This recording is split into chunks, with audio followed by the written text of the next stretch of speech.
Hello అండి, నమస్తే. Welcome to my channel. ఇవాళ మన రెసిపీ వచ్చేసి మొలకల కర్రీ అండి, స్ప్రాట్స్ కర్రీ. ముందు రోజు నేను పెసళ్ళని నానబెట్టేసుకున్నాను. నైట్ వాటర్ తీసేసి పక్కన పెట్టాను. మార్నింగ్కి మొలకలు వచ్చాయి. ముందుగా దీనికి కావలసిన పదార్థాలు వచ్చేసి మనకి అల్లం వెల్లుల్లి పేస్టు, కారము, పసుపు, ఉప్పు, ధనియా పౌడర్, జీలకర్ర, ఆవాలు, పచ్చిశనగపప్పు, నూనె, ఉల్లిపాయ, పచ్చిమిర్చి, టొమాటో. ముందుగా మనం స్టవ్ వెలిగించుకొని ఒక గ్లాస్ వాటర్ తీసుకుందాం బౌల్లో. దాంట్లో మనం మొలకల్ని వేసుకుందాము. మొలకల్ని వేసుకొని ఒక్క 10 నిమిషాలు మనం ఒక పొంగు వచ్చేంత వరకు మనం ఉడికించుకుందామండి. ఇదిగో చూసారా, ఈ విధంగా ఉండాలి. ఇప్పుడు స్టవ్ వెలిగించుకొని మనం కడాయి పెట్టుకొని 2 స్పూన్ల ఆయిల్ వేసుకుందాము. ఆయిల్ హీట్ ఎక్కిందండి. జీలకర్ర, ఆవాలు, పచ్చిశనగపప్పు కూడా దాంట్లో వేసేసుకుందాము. ఇప్పుడు పచ్చిమిర్చి వేసుకొని ఒక్కసారి అలా కలిపేద్దాము.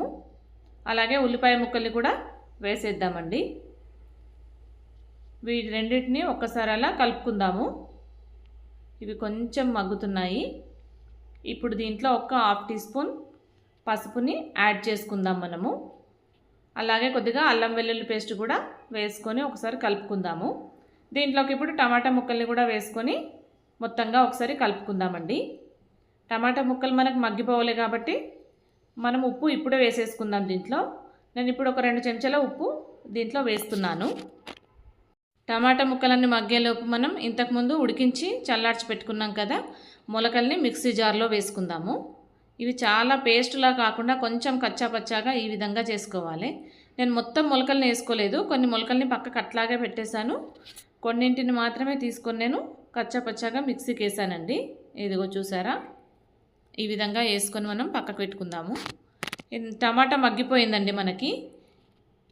చూసారా, చక్కగా మగ్గిపోయింది. ఇందాక మనం మిక్సీ జార్లో మిక్సీ పట్టుకున్నాం కదా, మొలకల్ని దీంట్లో వేసుకుందాము. చూసారా, మొత్తం పిండిలా కాకుండా ఈ విధంగా ఉండాలి. ఇందాక కొన్ని పక్కన పెట్టుకున్నాం కదా, ఆ మొలకల్ని కూడా దీంట్లో వేసేసుకుందాము. ఒకసారి మొత్తం దాన్ని కలిపేసుకుందామండి. చూసారా, ఈ విధంగా కలిపేసుకుందాము. చాలామందికి మొలకలు అంటే ఇష్టం ఉండదండి. ఈ విధంగా కర్రీ కూడా చేసుకొని తినొచ్చు. ఇప్పుడు దీంట్లో 2 స్పూన్ల కారం కూడా యాడ్ చేసుకుందాము. దీన్ని ఇప్పుడు ఒకసారి అలా కలుపుకుందామండి. చూసారా, ఇప్పుడు కొద్దిగా వాటర్ను వేసుకుందాం మనము. మనకి కారం అనేది కూడా కొద్దిగా ఉడకాలి కదా, మనకు గ్రేవీ టైప్ అనేది రావాలి కర్రీ. ఇంకొన్ని వాటర్ వేసేసుకొని మనం ఒక 5 మినిట్స్ అట్లా మూత పెట్టేసి పక్కన పెట్టేసుకుందాము. చూసారా, మనకి కర్రీ అనేది రెడీ అయిపోయింది. ఆయిల్ అంతా పైనకు తేలింది కదండి. ఇప్పుడు ధనియా పౌడర్ కూడా వేసేసుకొని ఒకసారి కలిపేసుకుందామండి. అంతే అండి, మొలకల కర్రీ ఎంతో ఈజీ అండ్ టేస్టీ, హెల్దీ. ఈ చపాతీతోని చాలా బాగుంటుంది. Please like, share and subscribe.